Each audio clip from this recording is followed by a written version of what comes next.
Joseph Mora, but you can call me Joey, and today I'm going to be talking to you all about how to prepare a Kickstarter campaign for your guys' indie games.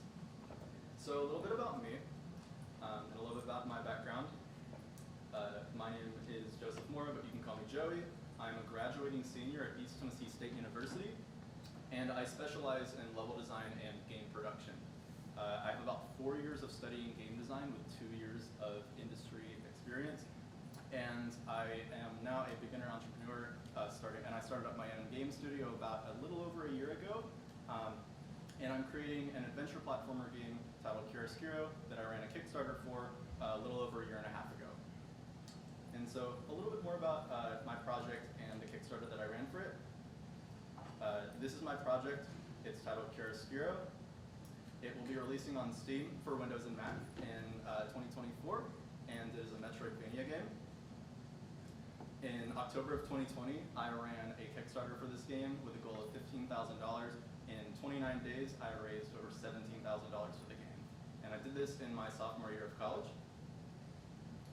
And I'm working with a few collaborators for this project. I have one person helping me with the music for the game and one person helping me for the sound effects and the promotional art. But other than that, I am doing this game completely by myself outside of my college classes. And the roles I play for my studio, I'm the producer, but I'm also the artist, designer, the programmer, and the animator for my game studio. And so a little bit about Kickstarter. If you guys don't know how it works, Kickstarter goes through a fundraising model. It's called crowdfunding. And basically, instead of you getting funding for a project through investors or through a publisher, you can get funding for your game through your community instead. And so here's a few little quick rundown on how Kickstarters work. So it's all or nothing funding. It's basically if you reach your goal on time, then you will get your funding for your project. But if your project is not successfully funded, then you will not be able to collect your pledges at the end of the campaign. Kickstarter campaigns usually last about a month long, anywhere between 28 and 35 days. And let's say your Kickstarter campaign isn't successful the first time around, you can do another Kickstarter campaign after the fact. And should your project be funded, Kickstarter will take a small percentage of that, so that's something that you're going to want to keep in mind in your budget whenever you're doing a Kickstarter campaign. And so the way that you raise money for your project is that people from your community can pledge money by receiving various rewards, and these rewards can be both digital rewards and physical rewards. So digital rewards could be examples like beta testing, custom skins, extra copies of your game, that kind of stuff, while physical rewards are more like t-shirts, mugs, socks, anything that can spread a word of mouth. But if you do physical rewards for your Kickstarter, you do have to keep in mind of shipping costs and just a very basic goal formula for whenever you're calculating your funding goal. I'm going to go a little bit more into this later in the presentation, but it's basically going to be your project's needs and your team's needs, plus any taxes and business expenses that you must account for. You have to account for Kickstarter fees because they do take a fee from that, and you also have to keep in mind for accounting for any contractors for the project that you're working on. And I'm going to go a lot more in depth with this, so if you guys have any questions, just save it till the end. Hopefully I can answer it during the presentation. And so there's a few things that I'm going to focus on today for this presentation, and a few things that you guys are going to want to keep in mind.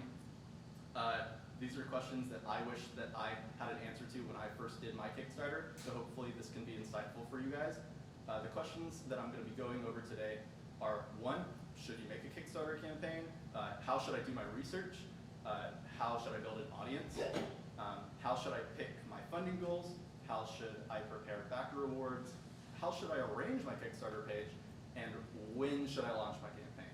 Hopefully this can be pretty insightful for you guys if you are planning on taking your indie game to the next level.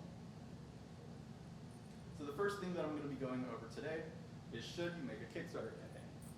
There's a few things that you're going to want to keep in mind. The first thing that's really important to keep in mind are time restrictions. Kickstarters and any kind of crowdfunding in general takes a long time. The campaign itself lasts about a month, but that being said, that also means you have to plan at least 2 or 3 months in advance for that Kickstarter campaign. And you might as well have at least like 2 or 3 months after the Kickstarter campaign to get your business set up and get everything for your project running once you are ready to continue it. That being said, if your Kickstarter is successful, you have to keep in mind of how much time you have set apart after the Kickstarter campaign finishes to work on your project. And usually, like for any kind of digital media project or any project in general, you're going to want to give yourself at least twice the amount of time that you think you're going to be able to work on it. And so that's just something to keep in mind when you're preparing and running a Kickstarter campaign. So time is really important. Another thing you want to keep in mind is your audience. So does anybody currently have eyes on your project? If so, do you have a website or a Discord where people can come and see more about your project? It's important to have some kind of content hub for people that are interested. That way you can get community interaction and feedback that way. And you also want to keep in mind how far are you into your development process. Are you pretty early on, or are you at the point where you think you're ready to present it and showcase all the gameplay mechanics that you've made for your indie game? And also you want to keep in mind, is there a current demand for your genre of games? And you need to know where to find that audience as well. I'm going to be going over that a little bit more in depth here because I have a whole section about finding an audience, but these are just a few things you have to consider before actually pursuing a Kickstarter campaign. And the last thing you want to keep in mind for your Kickstarter campaign are do your research and evaluate your risk. So obviously look at other Kickstarters from similar genres. We're going to be doing this heavily in depth here in just a second. But you also want to consider, are you in a financial position to be able to do this long term? Like how long can you commit to this? And base your goals based on your current life situation, especially if you're a smaller development team. And also, what do you know about running a small business in your state? This is something that I wish I knew way ahead of time before pursuing a Kickstarter campaign myself. So these are a lot of the things that you're going to want to keep in mind before you run a Kickstarter campaign.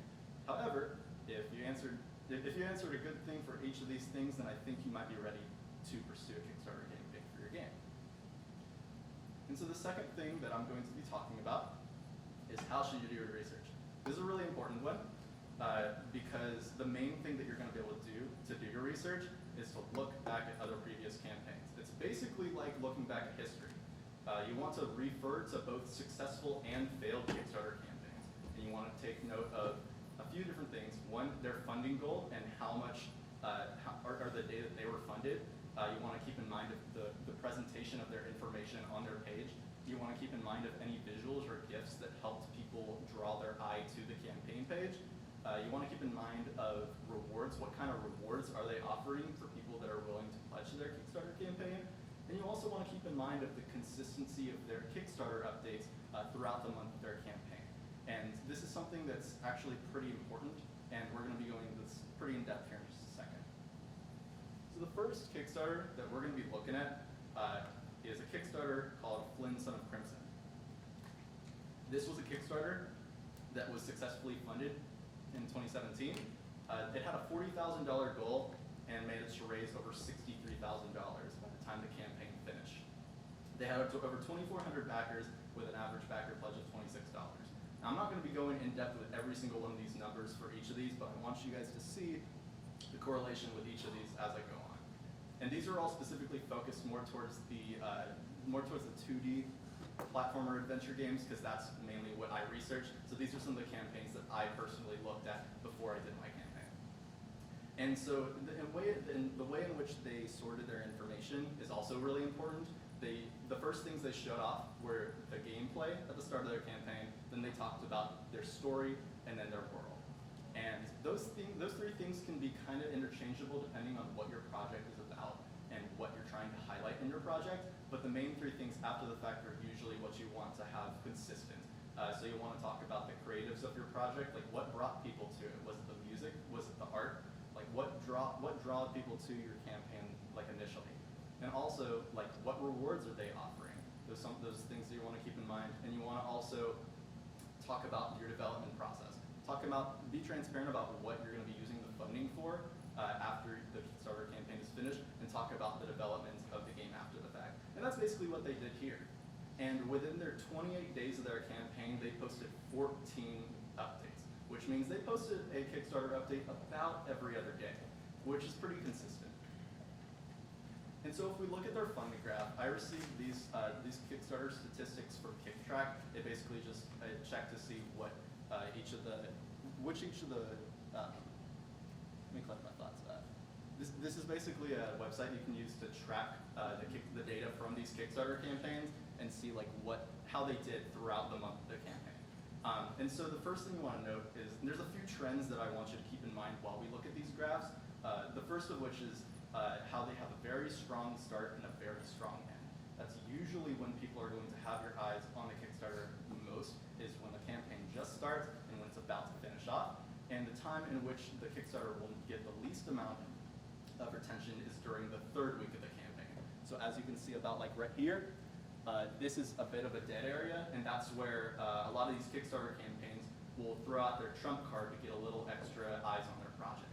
And so as we can see, for this particular campaign, their first day they got a lot of good funding, and in their first week they knew they needed to retain retention for their campaign. So they introduced a new pledge tier, which was the ability to create a quest for their game, which got them a little bit of extra funding during their first week. During their second week, they were about 70% of their goal, and they needed that little extra push to get them over their goal. So they ended up starting a fan art contest so that more people could see, oh, this is a character, I want to find out where this character is from. And so that helped them get a little bit of extra eyes on their project and get funded about halfway through their campaign. And then during their third week, they knew that they were going to need a little extra eyes on their project as well. So they released a demo for their game. And even though it didn't help a lot, it allowed any content creators that covered their project at the start to come back and revisit it after the fact and show off their game again. And then they also talked about releasing an Xbox and a PS4 stretch goal, which got more eyes on the project as the campaign was concluding. And then as the last 24 hours of the campaign happened, it ended up allowing them to get successfully funded, as they were already about 150% of their goal. And so the next Kickstarter I'm going to be going over is Hollow Knight. This was a Kickstarter that was successfully funded in 2014, and they managed to raise over 26,000 US dollars. It was Australian, and they managed to raise basically double their goal. And if you look at how they sorted their information with this one, it's kind of interesting because it's almost the same as the Flintstone Crimson Kickstarter. The only thing that's different is they swapped the position of where they tell their world versus where they tell their story. So Hollow Knight being a Metroidvania, they wanted to emphasize their world.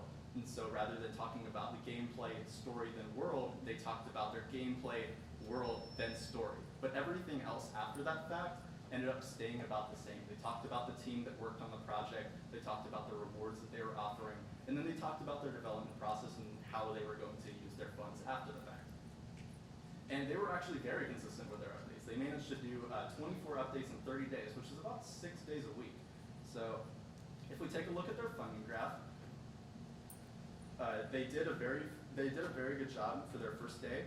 And as you can see, there's 2 little spikes there at the start of their first week.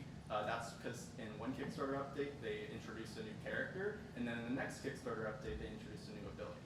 Now that's not saying that these Kickstarter updates are the reason that they managed to get extra attention during these days, but it's definitely something to keep in mind because doing these Kickstarter updates will help you interact with your community and engage with your community. That's what a Kickstarter and crowdfunding is all about. And so as they reached the third week of their campaign, they reached about 70 to 80% of their goal, and they knew they needed that little bit extra stretch. However, they didn't have a demo to show off. So what they worked on is they ended up working on a new trailer for the game. And as they released a new trailer in the last half of their week, this gave a lot of extra eyes on their project because new content creators were showing off their trailer and getting more eyes on the project for them. The project got funded on the 15th of December, and just 3 days after the fact, their campaign ended. However, they got a massive amount of funding in their last few days. And that's partially because they introduced the fact that you could do a second playable character if they met a particular stretch goal, and a lot of people wanted to meet that stretch goal for them. So that ended up getting them about double their goal in just the last 3 days. So that's how the Hollow Knight campaign went. Now this is the first Kickstarter that wasn't actually successful the first time around. And I say first time around because they actually released a second campaign directly after. And we're going to talk about that. This is a Kickstarter called Red Goddess. It's another Metroidvania that was successfully funded in 2014. They had a funding goal of about $50,000 in 38 days. And at first you might think, okay, well, $50,000 in 38 days. We have 38 days. We have like extra time to get that extra funding. And that's actually the opposite. It's if someone has a Kickstarter campaign that lasts about 38 days versus a Kickstarter campaign that lasts like 28 days, the Kickstarter campaign that has 28 days is going to have a lot more crunch time for how, like, when they're going to get funded. So somebody that wants to come and see, like, and get a Kickstarter or pledge for a Kickstarter, they can come and see, oh, we have 38 days. I can just dip a few weeks later, and then maybe I can fund it later. But if it's a crunch time, people are going to want to fund it right then and there. And so they still managed to raise $40,000, which means this product is still what people wanted, and they saw that. But something that also brought them down was the way in which they sorted their information. And so one of the first things they showed off, rather than gameplay or story, was add-ons. And add-ons are just additional things you can tack on to a reward pledge. And a little tip here, I'm going to go back to this later on, is that people are only really going to read the first quarter of your campaign pitch. You want everything that people want people to see in that first quarter. And so if add-ons are one of the first things that people see, they're not going to be immediately enthralled with your project. But they were pretty fine with their consistency of their updates. And if we look at their graph, something interesting happens. So they actually did well on their first day, but it was that first week in which they had a little bit of trouble maintaining that retention in the campaign. They knew that they needed that little extra boost for eyes on their project during their third week, and so they revealed their demo. Now on the 26th, as you can see, there's a big spike. And they actually averaged only 21 backers a day, and on that particular day, they managed to get 26 backers, which means one particular backer pledged a lot of money to get this campaign close to being funded. This was likely a strategy to get the project closer to its funding goal so that people would be pressured to help get the campaign funded near the end. And this is a pretty common strategy that I've seen through these Kickstarter campaigns. And throughout the last 24 hours, they were discussing a relaunch of their campaign. But as they relaunched the second campaign, they did a lot of things right this time around. This one, they lowered their funding goal to $30,000 and lowered the amount of time in their campaign to 32 days.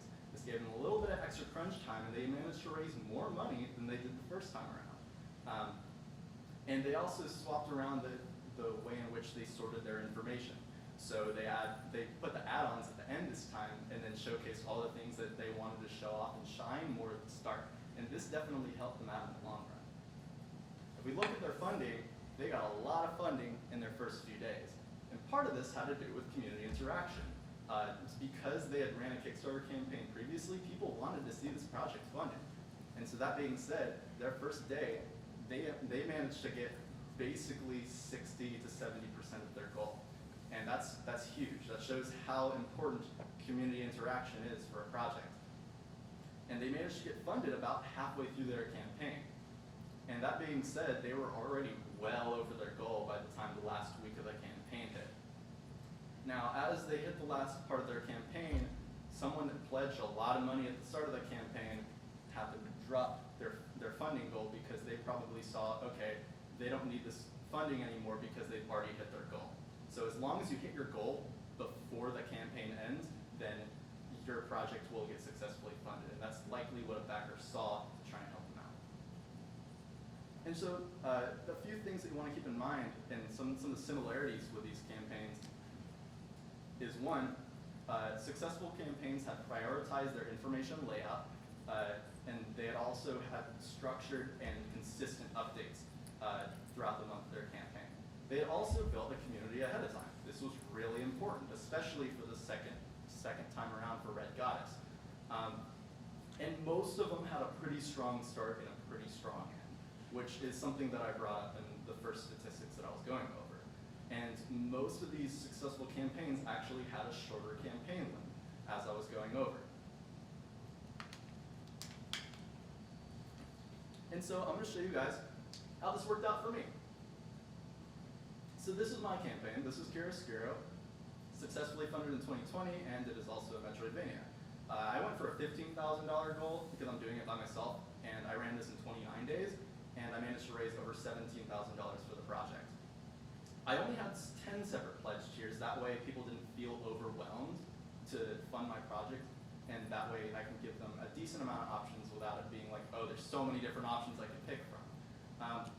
In addition, I also didn't do any physical rewards at all, which made me it allowed me to lower my funding goal a little bit because I didn't have to account for like shipping and that kind of stuff.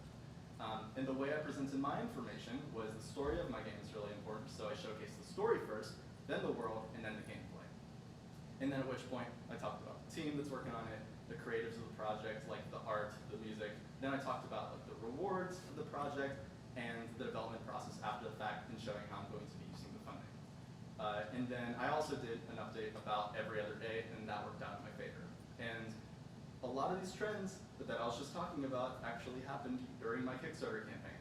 I had a very strong start, and in the first few days, I managed to hit 50% of my goal. During the first week, I knew that I needed to maintain retention for the campaign, so I did a stream with a big YouTuber. That way, my community could interact with their community, and they could see how passionate my community and I were about my project, and they wanted to be a part of that. And so during the second week, I also needed to maintain attention again, so I started a fan art contest. This got more people to be like, oh, what's that character? Let's go check it out. And during the third week, it was a bit interesting, and this is where I hit a dilemma. I had already released my demo for my game about a month prior to the Kickstarter campaign happening, and so that being said, I didn't really have that extra trump card at the time, where I could throw out and be like, yeah, this is my demo that you guys are getting to play. The reason for that is because since I'm doing it by myself, I wanted a more polished game by the time I did this Kickstarter. And so what I did, instead of releasing a new demo, I did an update for the demo where I took a boss fight that was actually in the main game and I stuck it in the demo, and I was like, this is a limited time boss that you guys will get to play around with. And people loved that. They gave the chance for any content creators that checked out the project at the start of the campaign to come and revisit it and show off the game again and show off how the game has changed in just 2 weeks' time. It gave people a lot more confidence that I knew what I was doing with my project, and therefore they wanted to help me get funded. And so my project got funded 4 days before the campaign ended, and the project ended with over $17,000. And so that is basically how I learned from previous campaigns and applied that to my own. That was a long one. All right, next one. Third thing I'm going to be talking about is building an audience.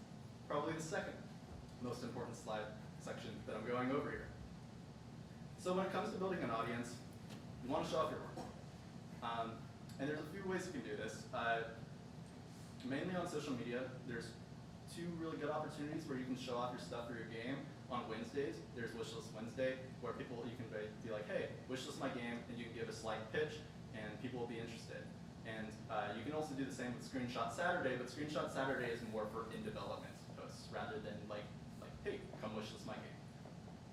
And also, you want to have a content hub. I talked about this a little bit at the start, but websites, Discord, portfolio websites, anything where you can have like some sort of community engagement and receive feedback from your community is going to be huge.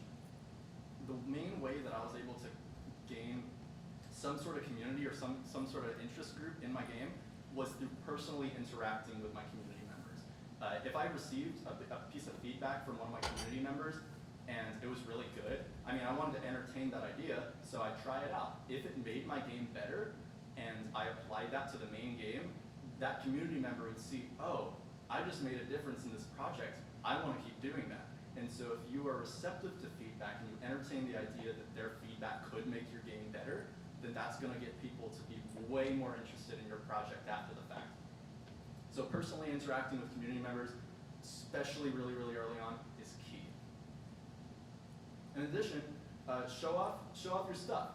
Now, there are plenty of social media platforms to do this, but you really want to pick anywhere between 2 and 3 and stay consistent with that, because it's hard to really stay consistent with every single social media platform. But they all have their different advantages, and I'll talk about that in a second. but you don't want to wait too long. You want to start showing off your stuff early. That way people can see what you have and then see what you had a year ago and see how much the game has changed. That way people can actually get an idea of, wow, this is maybe how the project's gonna be, but better when it's finished. So having that kind of like time showcase is really, really important. And so different platforms have different advantages for showing off your stuff. I use Twitter for short form development updates, like anything for Wishlist Wednesday, Screenshot Saturday. I'll post a GIF or some sort of screenshot, and people will be interested in learning more about the project then, because it's just a quick glance. But you can also use Instagram for visual content reveals. Now keep in mind, a lot of people are going to be looking at Instagram through a phone, so you want to be able to adjust the piece's composition to be able to be best seen on a phone. So that is like square photos or like vertical. And you can also use YouTube for devlogs and gameplay videos. People love seeing in-progress stuff. And you can also do the same thing with TikTok. I didn't include it here, but it's kind of like the short form video content version for YouTube. In addition, do not underestimate Discord. Discord is really, really, really good for community interaction and engagement. You can get feedback from your community and apply that there. That's basically how I was able to get my community to be engaged with my game, was I would receive feedback. I had like a demo bugs channel for my Discord, and anybody that found a bug in the demo, they could post it there, and I could be like, okay, let's fix that. And then they'd see some sort of fix, or I'd have a general feedback channel where people can give me feedback on my game, and I'd say, okay, let's entertain that idea and add it. And also you can use either Facebook or Kickstarter for long-term or longer form content or conversational content. So like I said, you want to pick anywhere between like 2 or 3 of these and really stay consistent with it, and anything that works best for you will work. You just have to stay consistent with it. And so networking is absolutely key. This is not just with your audience, but this is like with everybody. So you'll want to reach out to content creators and press ahead of time. You might want to write a few press releases. That list is always changing, so it really just depends on the time frame in which you're at. But yes, reach out to content creators, especially live streamers. I found that to be extremely helpful for me whenever I was starting this project. Because what I would do is I would, like, if someone was saying, hey, I'm going to live stream your game, I would take the people that are already interested in my game and say, hey, this guy's live streaming our game. Let's go show off our spirit. And they'd show off all the cool secrets that my demo had to offer that they had no idea and that even existed. And so not only did that live streamer get to see everything that my game had to offer, but their audience also got to see that, and they wanted to be a part of that. So once you have that small, tight-knit group of people that are really going to want to see your content that you're taking feedback from, that's where you can take that group and help them talk good stuff about your game, because word of mouth is really, really important here. And also collaborate with other present campaigns during the length of your campaign. So if there's other Kickstarter campaigns that are going on that are like a similar genre, you can shout each other out in each other's Kickstarter updates. And so you can say, yeah, check out this campaign, and they'll do the same for you because they're also getting that same amount of like retention. And that could be useful if your campaign's about halfway through, but another one's just starting because they have a lot more eyes on their project at the time. And so here are a few networking tips. So don't be afraid to leap at opportunities. I mean, this was an opportunity for me, and I was really nervous about it when I first got here. But ultimately, it's been a great opportunity for me to just get better at public speaking, that kind of stuff. So don't be afraid to leap at opportunities. Break out of your comfort zone. And also design a press kit to send to sources for anybody that wants to write about your project. So like have together like your promotional art for your game, have together like screenshots, GIFs, gameplay, trailer, anything that you're gonna want people to see on like let's say you wanted to like go to I don't know, like any kind of like game showcase website, whatever you want to see on there about your game, post in your press kit. And also build a community with other developers. This is going to be the biggest resource you can have for yourself because there's nobody else that does this kind of stuff around here. You can like for me, I have a community with a bunch of people that are designing other adventure platformers, and anytime I have a question about how to get something set up on Steam, or how to engage in my community, or how to do a presentation pitch for this particular genre of games, they probably know better than a lot of people because they're going through the same thing that I'm going through as well. And also, let your passion for game design and your community drive your progress. Do not let money do that. Let your passion for game design do it, because ultimately that's what's going to get you through your project in the end. The next thing we'll be going over is choosing a funding goal. So with this, you have to consider what's going to be in your budget. There's a few things you want to keep in mind. Firstly, and obviously, project needs. Are you trying to translate your game to other languages? You're going to have to pay for translators. If you're doing physical rewards, you'll have to account for physical shipping and handling, and also taxes in that regard. And you might even need to pay for marketing in case you need a little bit of extra boost in eyes of your content. And also keep in mind of your team's needs. You're going to want to keep in mind of your time, because your time is your money, and your team's time is their money. So you want to keep in mind of how much time you're putting into this, how much time your team is putting into this, and you also want to have a little bit of in-case funds in case like something needs to be completely revised after the Kickstarter campaign happens. Because it happens. It happened to me. I had to completely revise the whole section, and I didn't realize that was going to happen. So just have those in-case funds to have. This is a really important one, taxes. I'm not going to be giving you guys tax advice, but definitely research it. Kickstarter campaigns do count as self-employment tax, and that if assuming your Kickstarter gets funded like $30,000, that's going to be a huge chunk of that you'll have to keep in mind of. In addition, business expenses. You'll want to keep in mind of any licenses for any programs that you're using, and you'll also just pay for a CPA to do your taxes for you at this point. At least if you're running a business, it's going to save you a big headache because you're already probably having headaches because of this project. You're also going to want to have a registered agent for your business because it's a requirement. And also keep in mind of startup costs when you're starting up your business, because that is not cheap. And also keep in mind of Kickstarter fees. Kickstarter's website says they take 5%. I've seen people account for 10% just in case. I think that's a smart move, and we're actually going to be going into that a little bit here after this slide. And also contractors. What skills do you need on your team that you don't currently have? And that's what you're going to have to keep in mind for any contractors that you're going to be hiring for your campaign, or after the fact of your campaign. And so here's how I use Chiaroscuro's funding. So I set aside a big amount for taxes after the fact, because I knew it was going to be a huge tax bill. But I also wanted to keep in mind of business expenses, and then I also wanted to keep about a quarter of the funds for contractors as well, since I knew I knew I was going to need a little bit of help with the project. I kept 10% aside for Kickstarter fees, and then the rest just went to the development of the game. In addition, here's another funding graph from another Kickstarter. This was Haiku the Robot. This was a Kickstarter that actually one of my friends ran. And this game's actually coming out later this week, so if this game looks cute to you, you might consider checking it out. It's coming out on Steam. But they set aside 10% for Kickstarter. They set aside 18% for taxes, because they're not from the US. And they also set aside 22% for awards. And the reason they did this is because they did a lot of physical rewards for that campaign. I mean, they were selling socks. It was really, really there was a lot of word of mouth for that, and people really seemed to like that. And then he used the rest of it for development. And so here's Flynn Son of Crimson again, and how they used their Kickstarter funding. So for them, they set aside 40% for the art and animation for the game, because the art's beautiful. And they also set aside 30% for the programming. They set aside 10% for fees, and they set aside 20% for music and sound. This graph doesn't necessarily show the taxes, but that's probably because it was individualized for each of the people working on the project.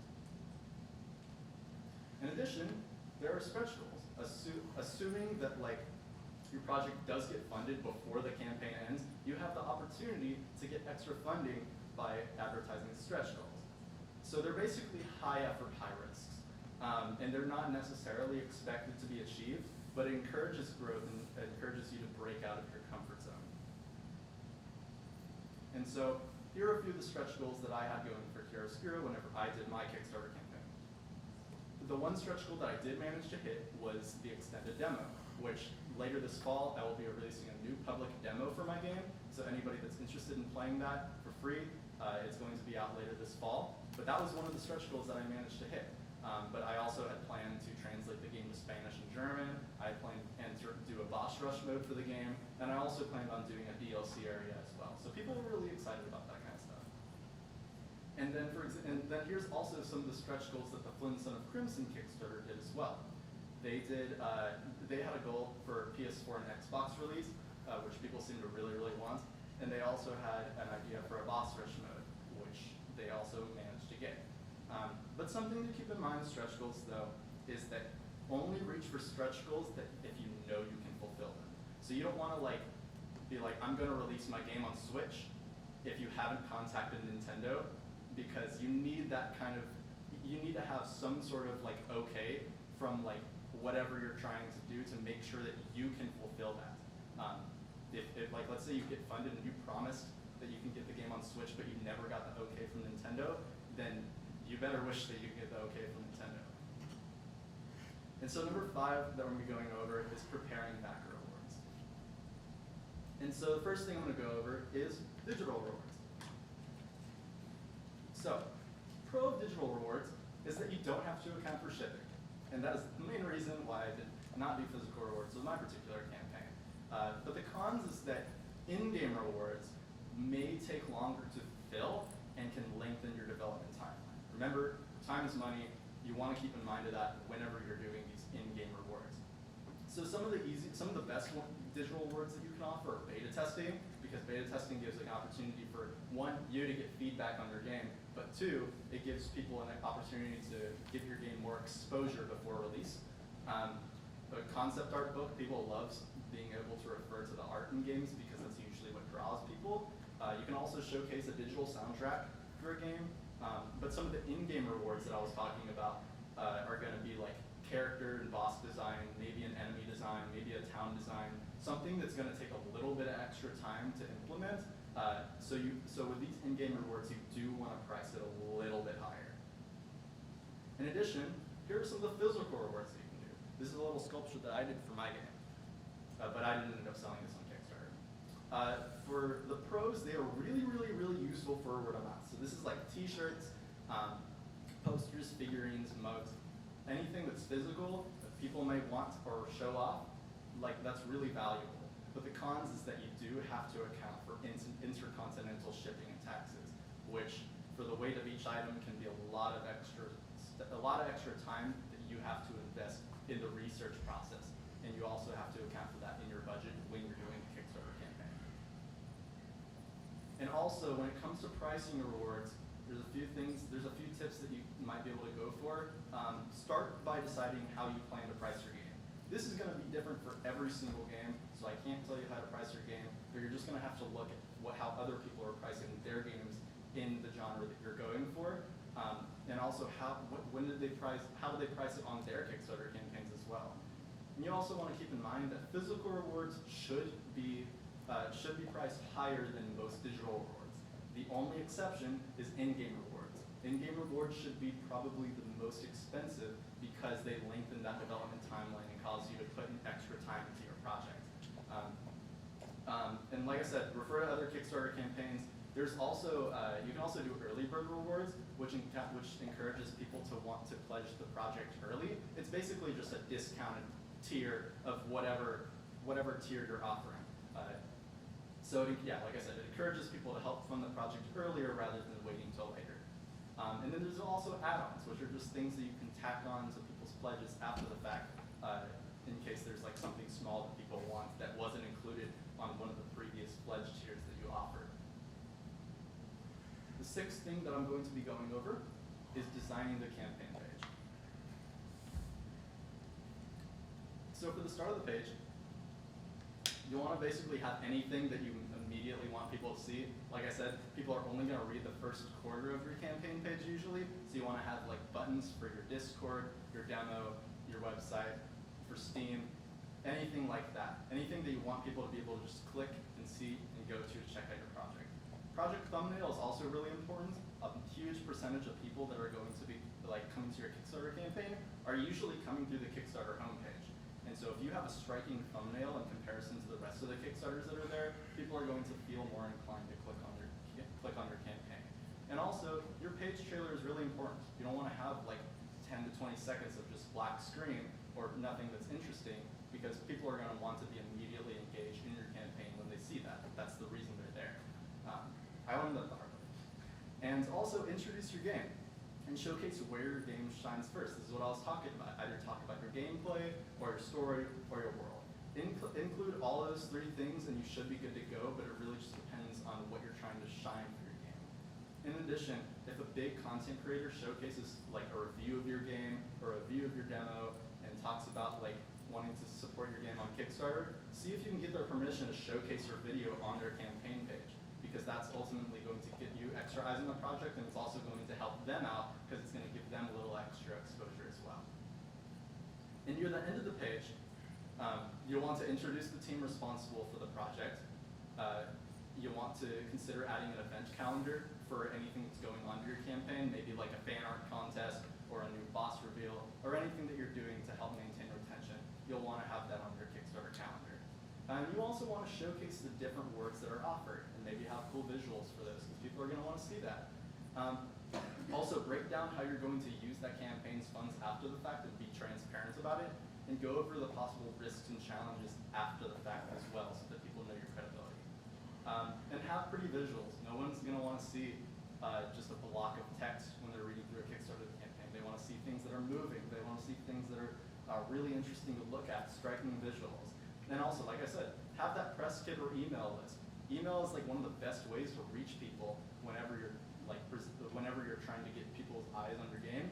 So definitely have a press kit or some sort of email list that people can see that.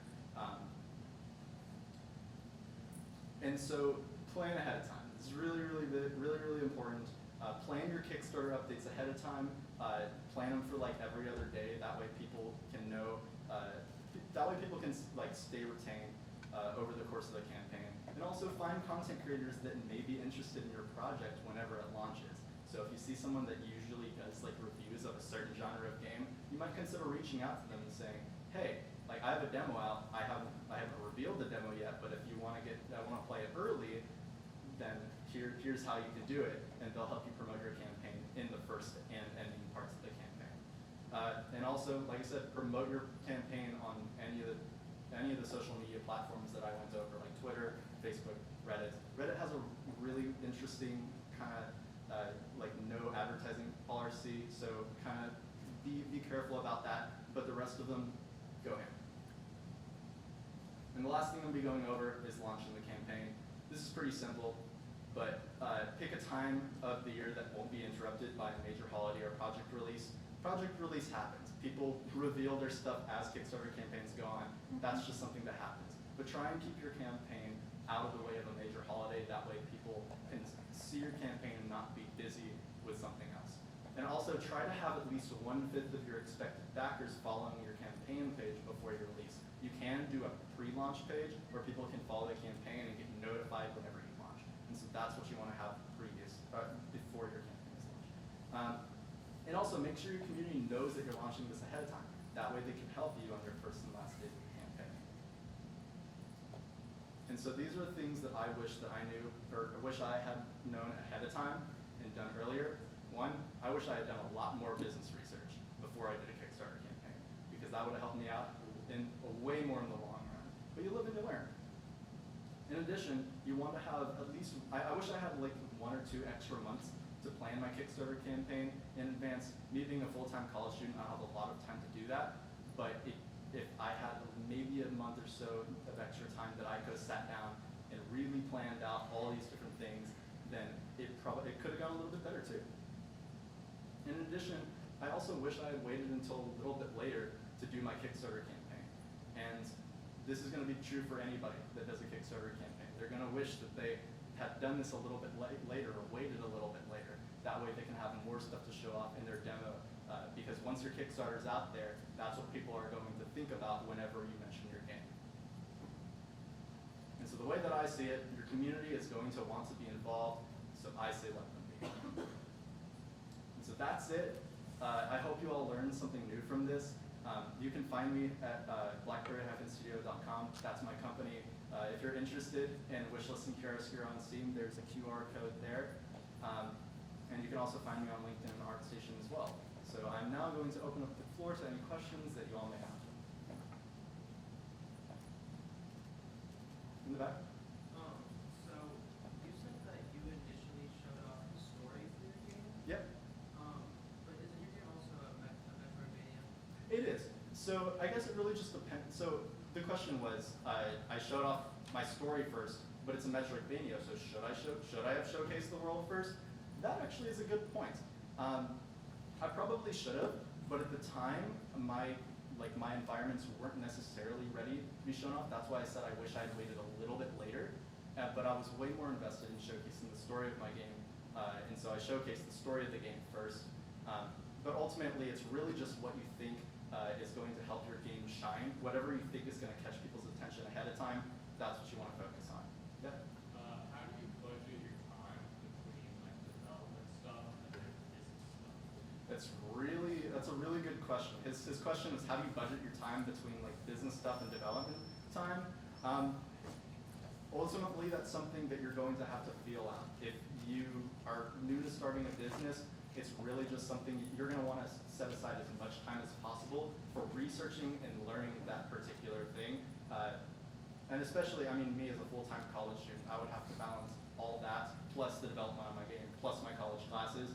So it's really just you kind of just have to feel it out. But yes, set aside a lot of time for researching, and then once you feel comfortable, once you've done your first year of it, then the process will be a lot faster after the fact, and you can invest more time in development once you have a little bit better idea of what you're doing. But everyone's going to have that time where they're just like kind of taking some time to figure it out as they go.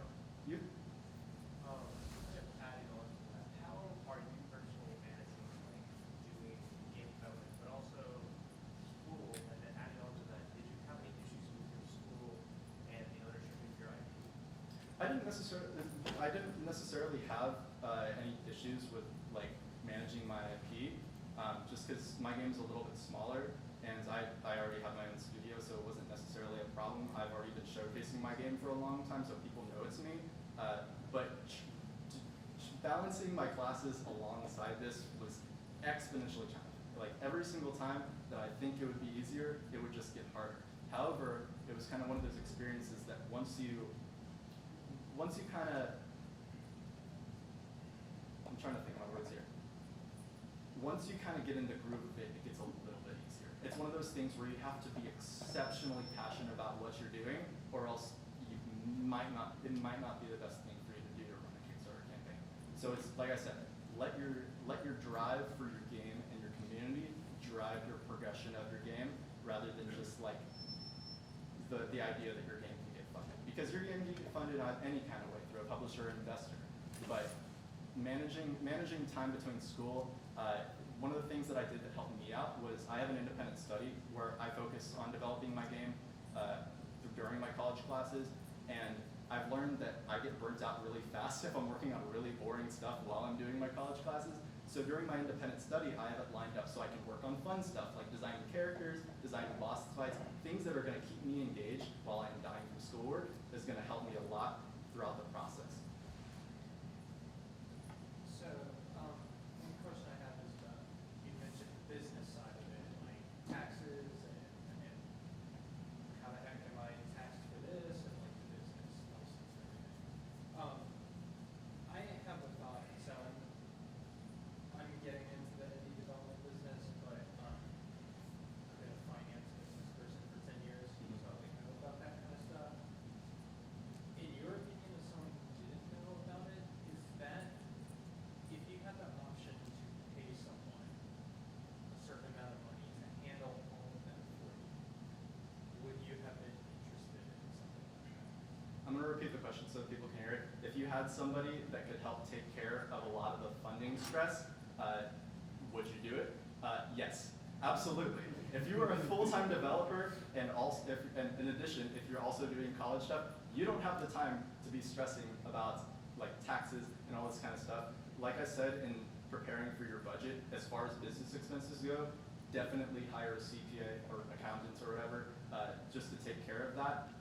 Your first year, I'm not going to lie, it's going to be challenging because there's a lot of things that you're just going to have to learn along the way. But once you get past that first year and you start to get in the groove of it, you start to recognize patterns of, oh, I did this last year, maybe I should plan ahead of time for this next year, and it'll help you out. So yeah, it's just one of those things where you can kind of trip, but as soon as you bend in your leg, you can get right back up and you're good as new. Could you kind of plan your development track from once you knew it's going to be funded to when your release date is and playing like a buffer for yourself to burn out? Yes, I did. I knew that I still had 2 years of college left, and I planned ahead so that I could have that extra buffer time. Like I said, I knew it was probably going to take me twice as long to make something as I initially thought it would be, and that's just kind of the rule of thumb that you have to get yourself for any kind of digital media project, or any project in general, because things are going to happen. So yeah, I hope that kind of answered your question. I tried to plan at least like 1.5 times to 2 times the amount of time that I think it's going to take me. Just because, and plus too, over time, like you'll start off, and if you're starting off, like your workflow is going to be really, really slow. But once you start doing this like pretty much full time, and you really start getting into the swing of things, that workflow will accelerate. So while things will come up to help you to where you have to kind of learn along the way, you will become a faster worker, and that'll help you out in the long run.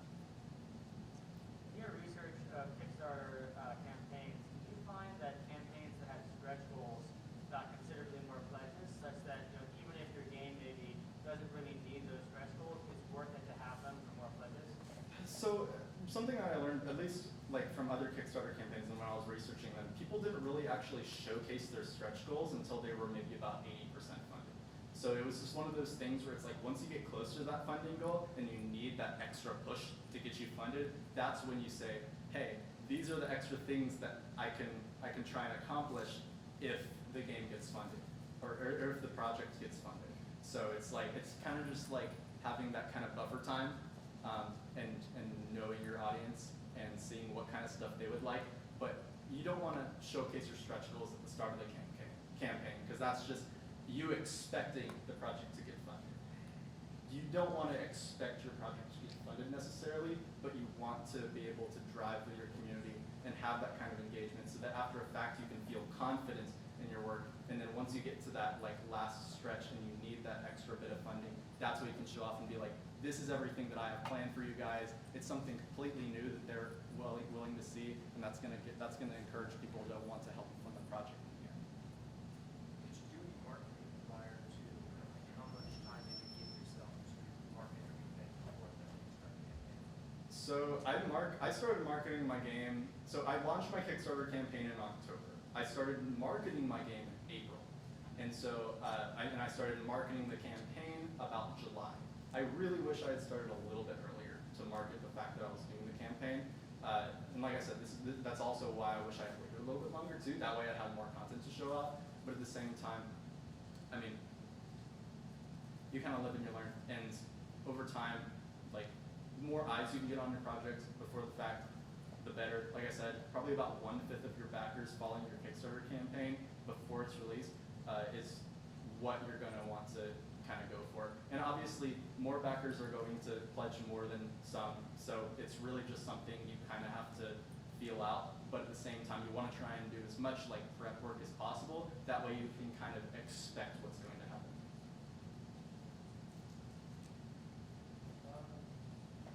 For this game, how long did this game concept exist before, like, even getting close to a Kickstarter? How long have you been working on it, coming up with the idea? Like, what was the time frame for this? So the question was, how long had I been working on this game prior to the Kickstarter campaign? It had been about 10 months.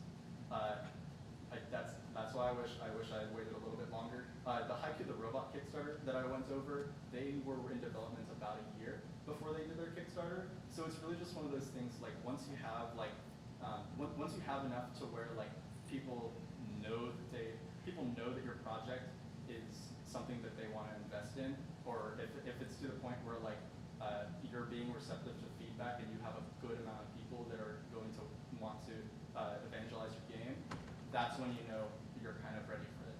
But it really just depends on whatever you're trying to do. Go for it. Sorry. How have you sort of thought about balancing out having these extra stretch goals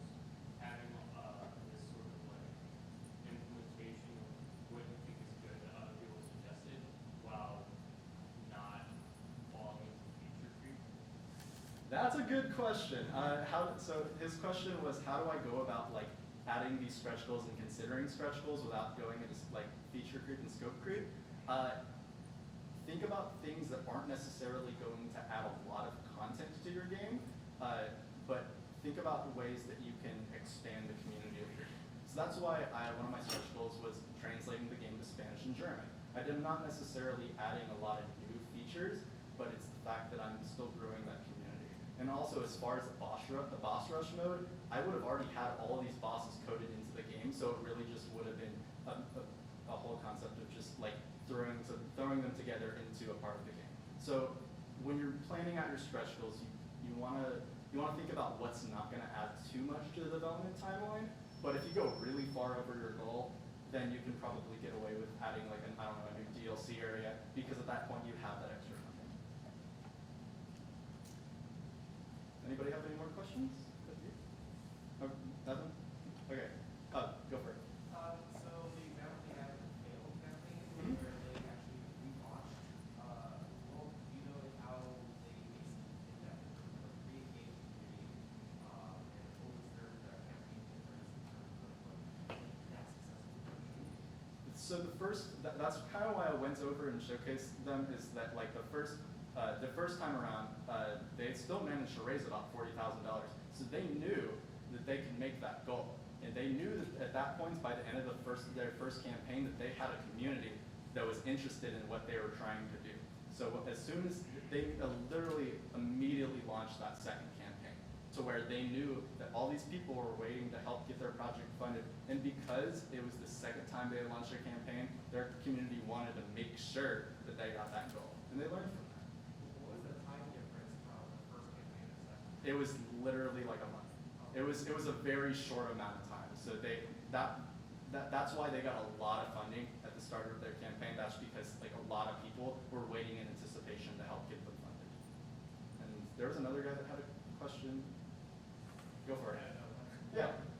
You mentioned, I think you said you hired 2 contractors. Mhm. What was that experience like? Did you know them beforehand? Did you go to a platform? How did that work? So the promotional artist that did the promotional art for my game also did the promotional art for the Flintstone Crimson campaign. So I already kind of knew him ahead of time, but I really just reached out and was like, hey, what are your I guess what's the process of like using this stuff like commercially, and what do you allow? And he was pretty much just like, no, you can use it. And as far as like my music contractor, we had met through Twitter probably like 6 months prior, and he was also a starting off game composer. So it was kind of like one of those things where it's like I scratched his back and he scratched his mine, to where like where he didn't ask for a revenue share of the game once it's published, but he wants to publish all of the game's soundtracks on all of his places where he can show off his music. That way he can get revenue for the game that way. Go for it. How long of development do you think you should be in terms of like percentage of the game done prior before considering Kickstarter? Probably like 30 to 40%. That's what I would probably recommend. I was about 25% done with the game when I did my Kickstarter campaign. So probably having like 30, 40% of the game done. That way it's like throughout your Kickstarter updates, you can reveal something that you haven't shown off yet, and that'll give people an extra incentive to be like, oh, there's more content with this game. Maybe we should consider checking it out. This is a new area that we haven't seen, or this is a new boss that we haven't seen. It's much higher quality than the stuff we've already seen, so it gives people more encouragement and more confidence in your project. Back. This might sound like a dumb question, but like, why not have multiple campaigns? Why not have multiple campaigns? It's a massive time investment, but ultimately it's one of those things where it's like it's a full-time job. Running a Kickstarter campaign and the entire time after the fact is a full-time job, and you want to be able to commit to one promise at a time. You don't want to be halfway through or 75% through one of your Kickstarters and to be like, oh yeah, I'm launching another one. Because people are going to be like, okay, well, I mean, he hasn't released his first one or she hasn't released their first one yet, like you wanna have that good rapport with your community, and so that's kind of why you just want to do it one at a time. I hope that kind of answered your question. Anybody else have any lingering questions? Well, thank you so much for coming out to ECGC tonight. I hope you guys learned something.